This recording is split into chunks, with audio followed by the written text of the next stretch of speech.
Šioje pamokoje trumpai susipažinsime su medžiagiškumu, kadangi prieš darant daugiau plytelių, pirmiausia reiktų joms suteikti norimą spalvą ar tekstūrą. Tam yra medžiagiškumo įrankis, kurį rasit meniu įrankių juostoje Material Editor. Paprastai atsidaro Material Editor, taip vadinamas Compact Material Editor, tačiau mes dirbsime su kitu redagavimo modeliu, tai spaudžiame Modes ir pasirenkame Slate Material Editor. Taip pat, jeigu prie Material Editor mažytės rodiklėlės paspausime pelytę, išskleisime sąrašą ir čia tokiu būdu taip pat galima rinktis tarp Compact Material Editor ir Slate Material Editor.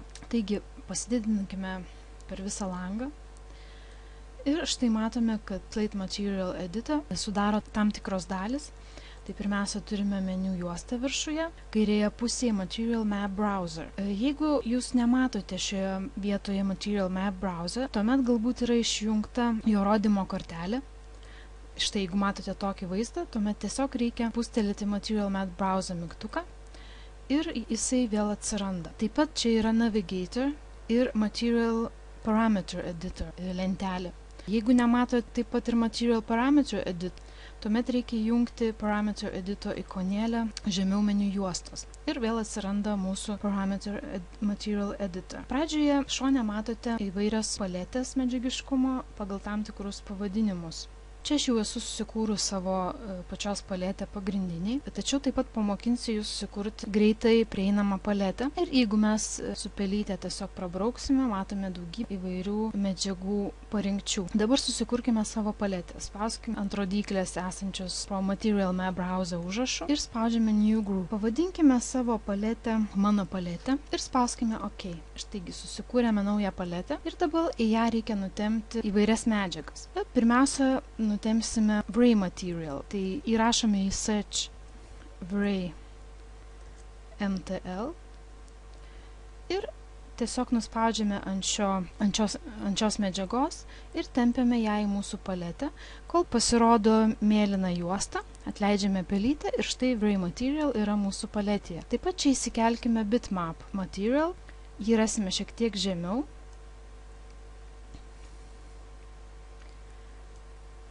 Jį galime pažymėti ir tempti dabar į patį viršų.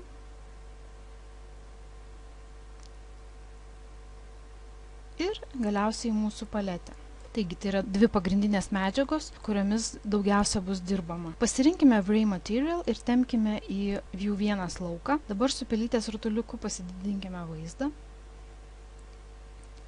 Ir štai matome mūsų Material pavadinimą ir įvairias parinktis. 2 kartus pelytę paspauskime ant mūsų medžiagiškumo ir kaip matote, Material Parameter Editor pasikeičia į šitos medžiagos properties savybės. Čia svarbiausia šiuo metu skiltis yra Diffuse, kuri atsakinga yra už spalvą. Paspaudę ant spalvos, kuri šiuo metu yra tiesiog pilka, 2 kartus pelytę, iššoka Color Selector parinkties langas ir čia galime pasirinkti tiesiog pelytę spausdami ant norimos spalvos ir vedžiodami per ekraną, išsirinkti spalvą, su šia rodiklyte pasirinkti jos šviesumą ir taip pat čia galima reguliuoti įvairius parametrus.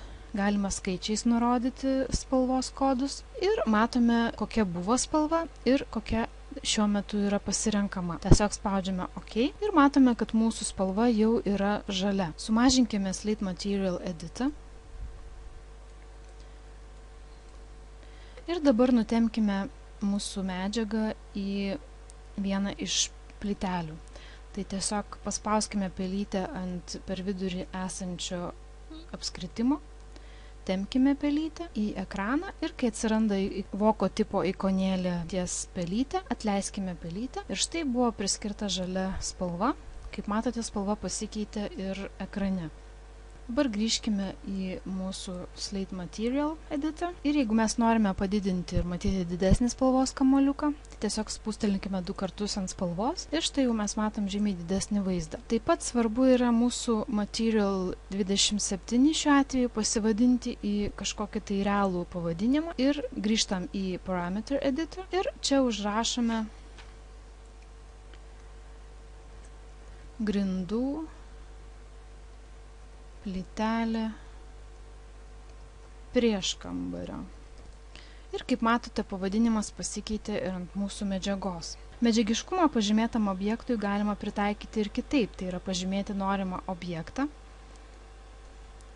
Šiuo atveju pažymime mūsų plytelę ir pasirinkus aktyvią medžiagą taip pat ją pažymę, spaudžiama Assign Material to Selection ikonėlę ir tuomet tokiu būdu yra suteikiamas medžiagiškumas pažymėtiems objektams. Ir čia jau gali būti suteikiamas medžiagiškumas ne vienam, o keliems pažymėtiems objektams.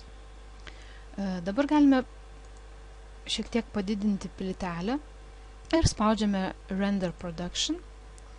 Ir štai matome, kad vizualizavosi žalios spalvos plytelė. Kadangi mūsų projekte dar nėra kamerų, šviesų ir kitų dalykų, todėl mes viską matome juodame fone, o vizualizacijas darome tiesiog iš ekrano viewport. Uždarome render.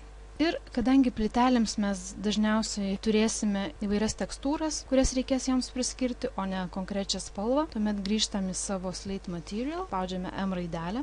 Ir dabar reikės priskirti mūsų plyteliai paveikslėlį. Šį paveikslėlį parsisiųskite pagal žemiau esančią nuorodą, kurią taip pat rasite pamokos apraše. Ir reikia šį paveikslėlį įsikelti į Scene Assets segtuvą, tai nuleidžiame Max programą.